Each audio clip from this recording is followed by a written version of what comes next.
So we're in the beginning of November now. I wanted to provide an updates on my seedlings. It looks like we're about to get possibly the last flush for the year. Our daytime temps has been in the mid 80s, but the nighttime has been a little bit chilly in terms that it's in the low 50s to mid 50s.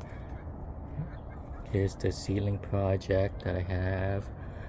There's about maybe 200 seedlings. I would say half of this is Kents and Altafos, and the other half is some really known popular varieties that I planted out. So the trees in the back right there were started out last year in summer. These smaller 1 gallon ones you see were started this summer.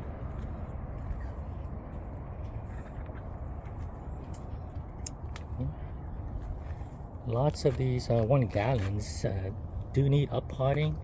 Lots of the roots are beginning to push through to the bottom of the pot. You can kind of see it here. Mango roots are more on the darker side, so it's more black. I don't know if this shows up really well, but kind of see it right there. So lots of these do need some uppotting. I'm not sure if I'm gonna have time to get to many of them, but I have selected the ones I like and uppotted those. So I uppotted some of these M4. So this is M4 that's been uppotted. So these are 15 gallons. These are like small 1 gallon pots.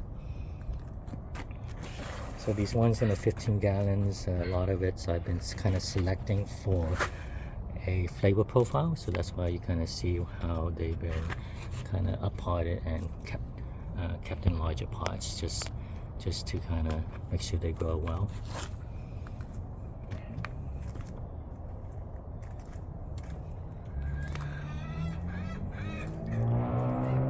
I'll show you guys a bit of the ones from last year. So these were all started last year.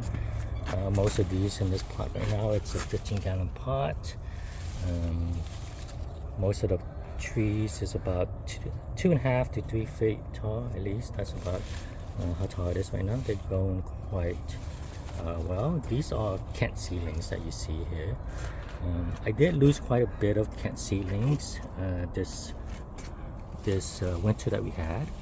So how I start my seedlings is I kind of, there's lots of different ways to do it, but I mean I just went with a really kind of lazy approach. I have a 15 gallon pot, and usually I buy mangoes in a box, and every time I eat one I just kind of go ahead and plant one out in this. So I just kind of fill the pot up with as many seedlings as I could.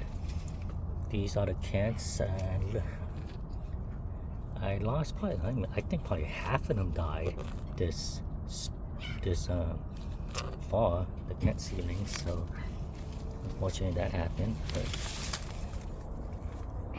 okay, so, and at the same time I planted out also quite a bit of Altafo seedlings. They're about the same size, about, you know, most are like 2.5 to 3 feet tall. But the stems are a little bit thinner. They are a bit slower to start out.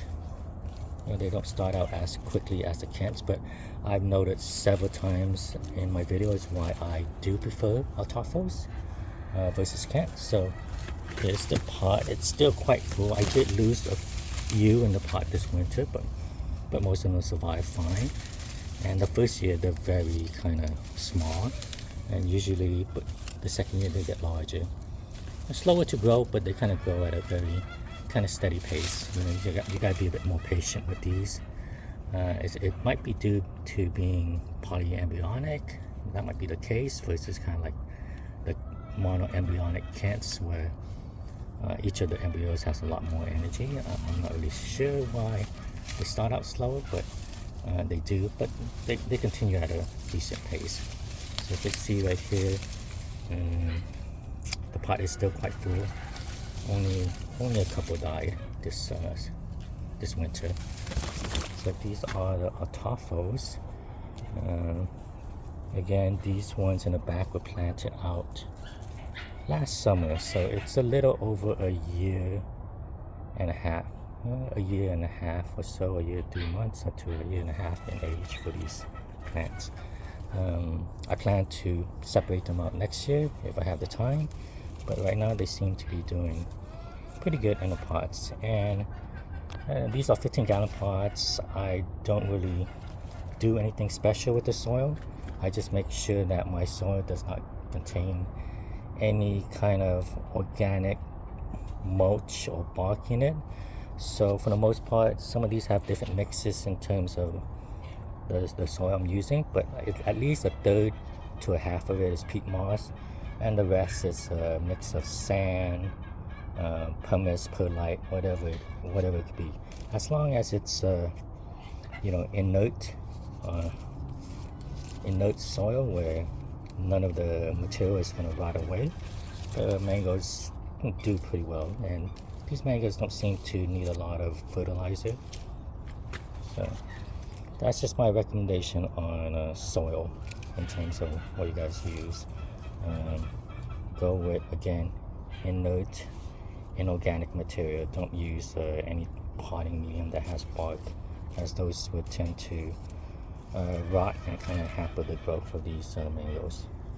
And from my own experiment with some of these seedlings, if I do go with a organic potting medium and that material begins to rot out, it does seem to have a kind of long-term effect on the seedlings, as they don't seem to recover that well afterwards once they've been in these kind of bad kind of soil medium with lack of oxygen and breaking down and rotting. So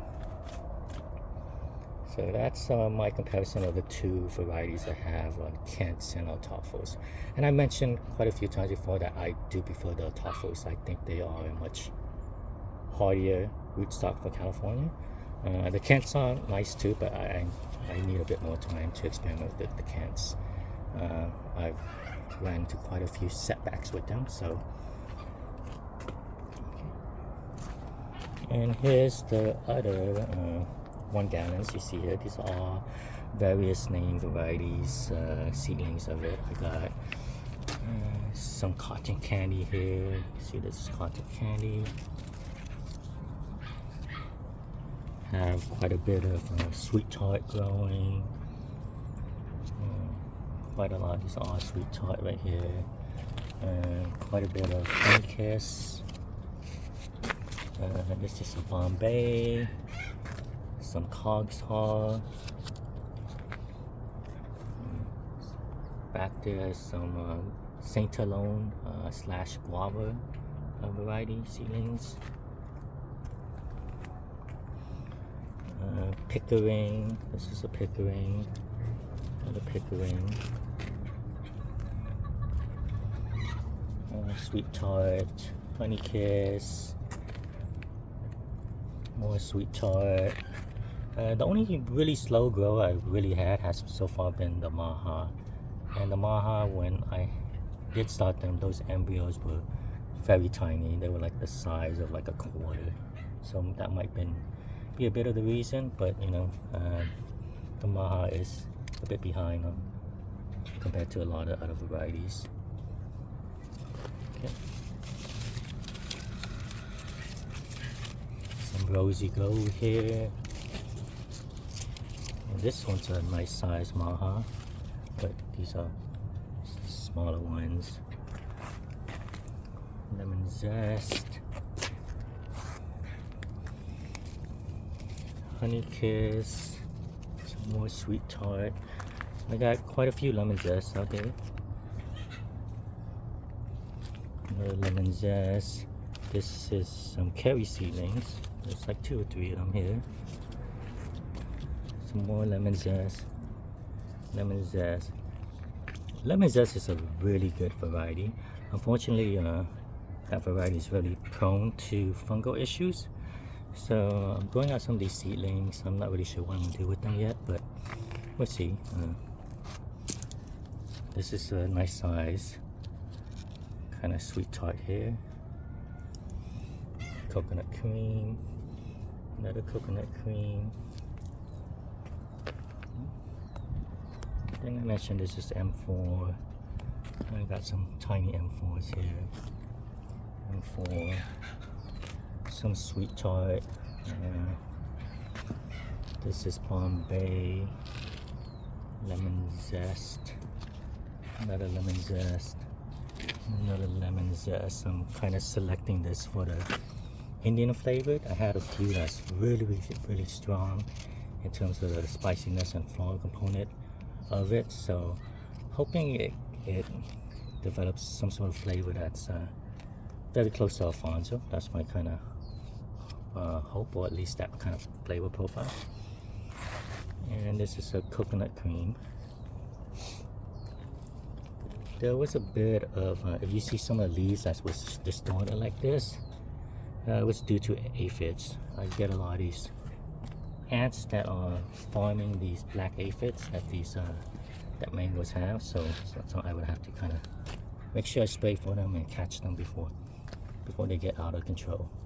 So these distorted leaves are pretty much due to those aphids. Okay, this is my update on my seedlings